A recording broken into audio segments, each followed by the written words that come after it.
Hey everyone, I am here. Just waiting for Heath. He said 20, 30 minutes. We'll give him time to get here.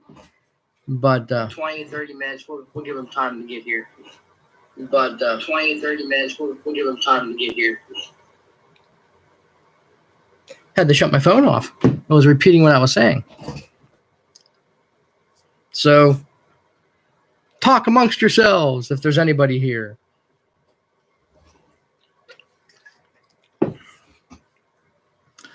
I know it's Friday. It's the end of the work week for most of you people who's working. Since COVID, I've been working from home. I only venture out if I have to. Just a little bit of background.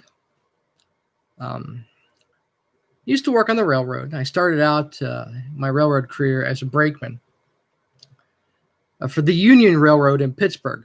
For many of you who don't know, the Union Railroad is owned and operated by United States Steel Corporation here in Pittsburgh. They have a subsidiary company called Transtar, and Transtar Incorporated runs the different steel mill-owned railroads.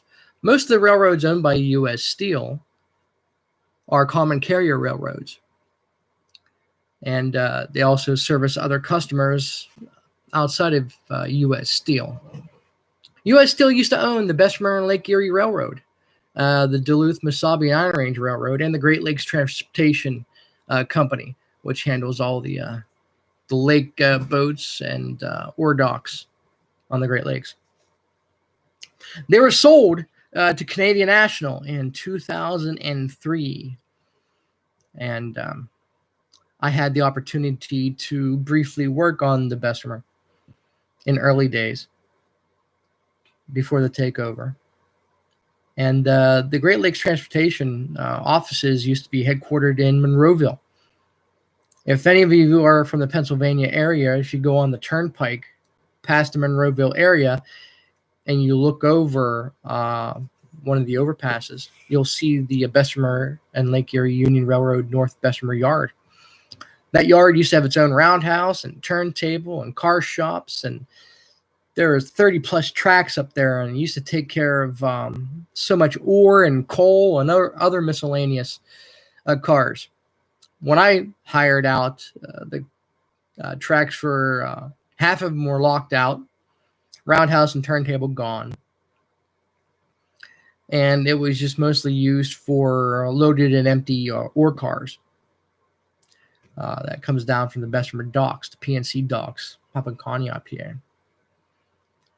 And be about 100, 120 ore cars. They used regular triple gate open top hopper cars.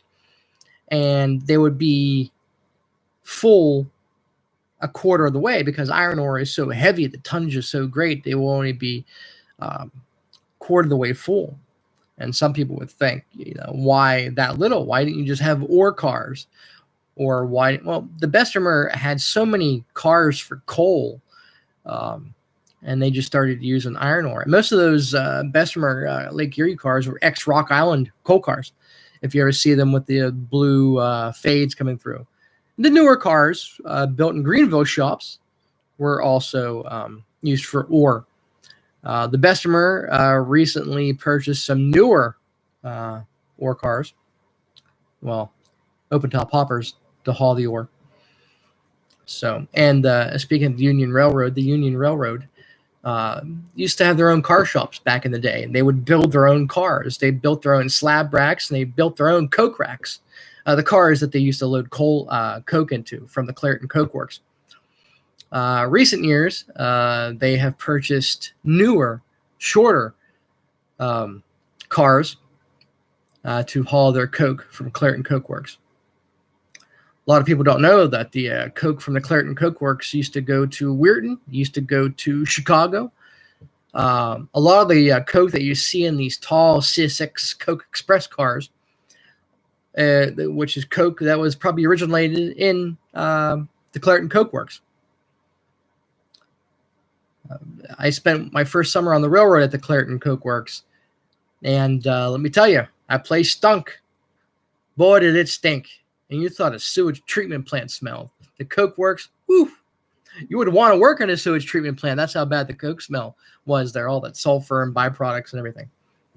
But the interesting thing about the Coke Works there, right next to the Coke Works was a byproducts plant that was operated by Koppers, Koppers, which is another subsidiary of U.S. Steel. And we would put tank cars over to the byproducts plant. You get all kinds of byproducts from air, anhydrous ammonia, benzene, and some other odds and ends. And you could tell when they were making the ammonia, it smelled really bad.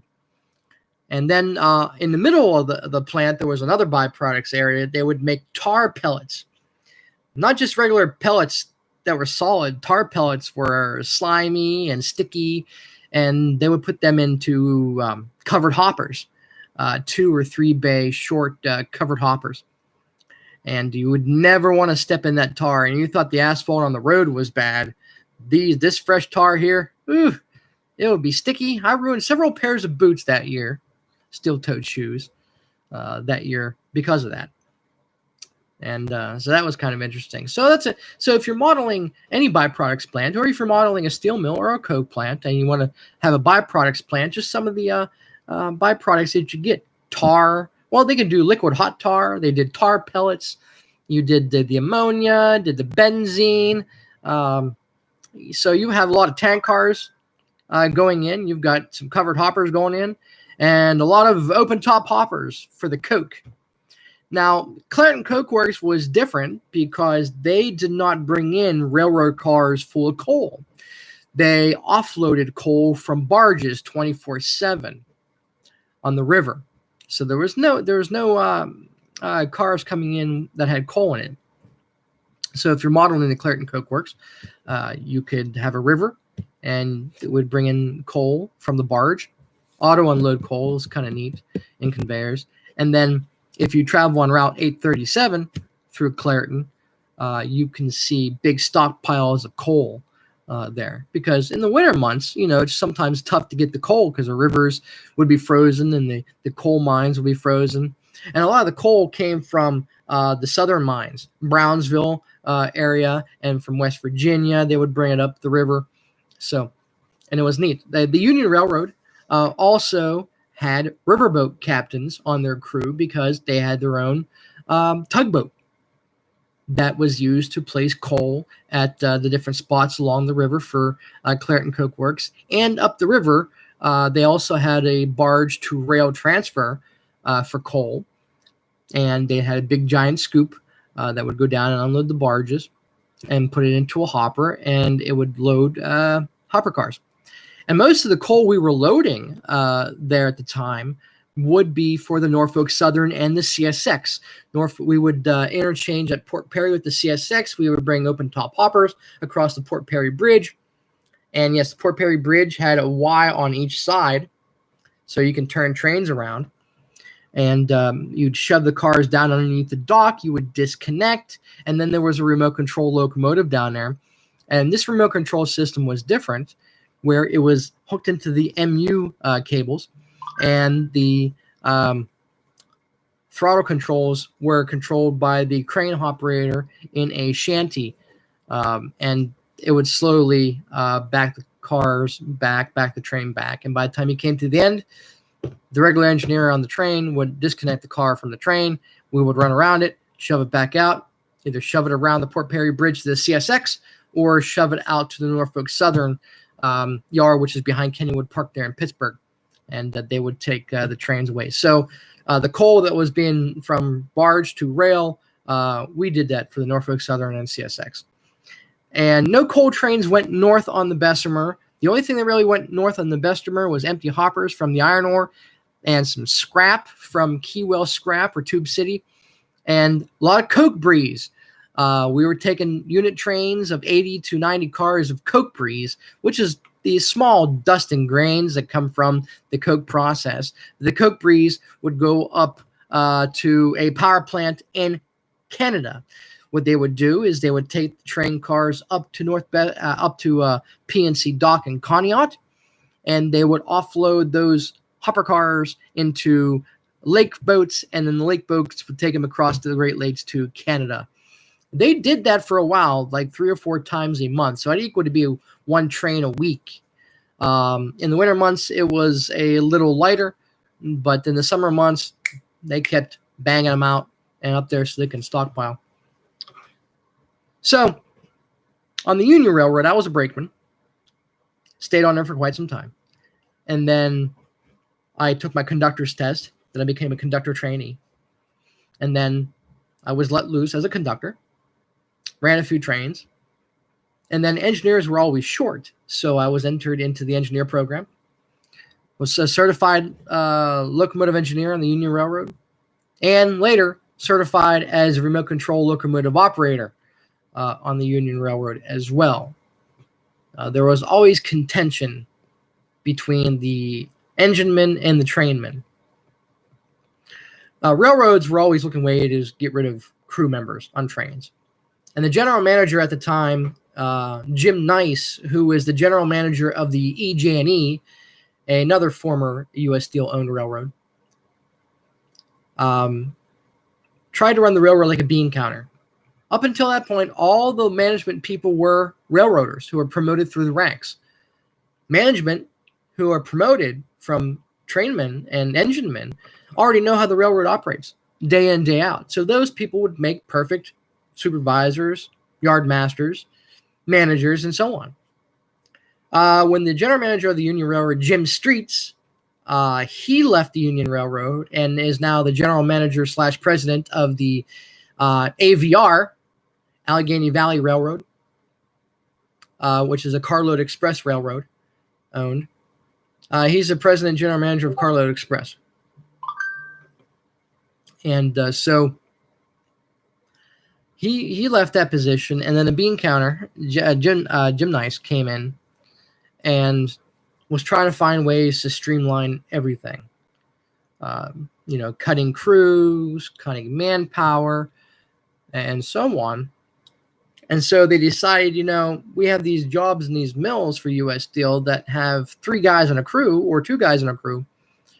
Usually they kept engineer, brakeman, and conductor. So in the mill, we only need 2-man crews or 1-man crews. So they decided to bring in remote controls. Catron Thiameg, which is in Washington, PA, was the choice of a remote control provider. And I'm getting a text on my phone.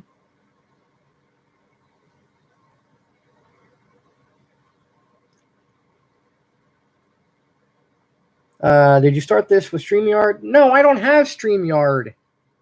Heath, I don't have StreamYard. So how do we set up StreamYard? I need to do 2 things, but they should be quick. One is get, another is read a contract. Did you send me a link? No, I don't have StreamYard.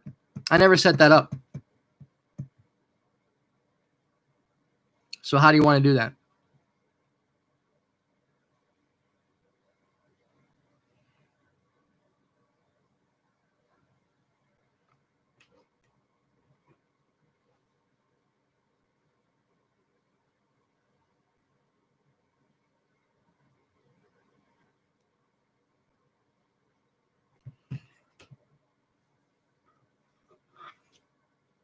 So it's story time, or was. All